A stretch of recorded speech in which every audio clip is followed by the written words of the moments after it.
Saat ini saya berada di atas jembatan Musi 4 Kota Palembang.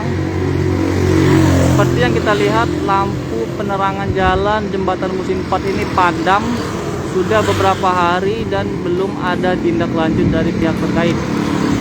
Kondisi lampu yang padam ini bisa membahayakan pengendara dan juga meningkatkan terjadinya kriminalitas di atas jembatan Musi 4 ini sebenarnya.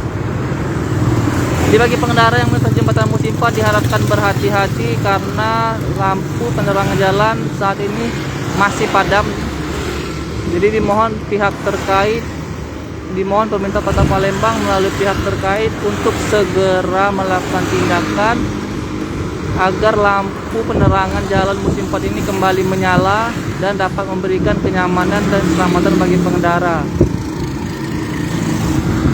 Karena dengan padamnya lampu ini dapat menyebabkan aksi kriminalitas di atas jembatan Musi 4 ini, karena memang kondisinya cukup gelap.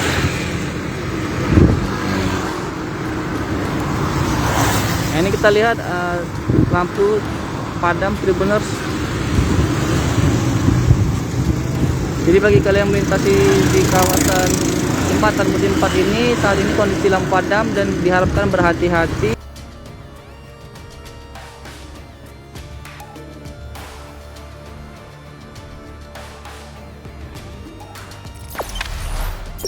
Jangan lupa subscribe, share, komen, dan like ya.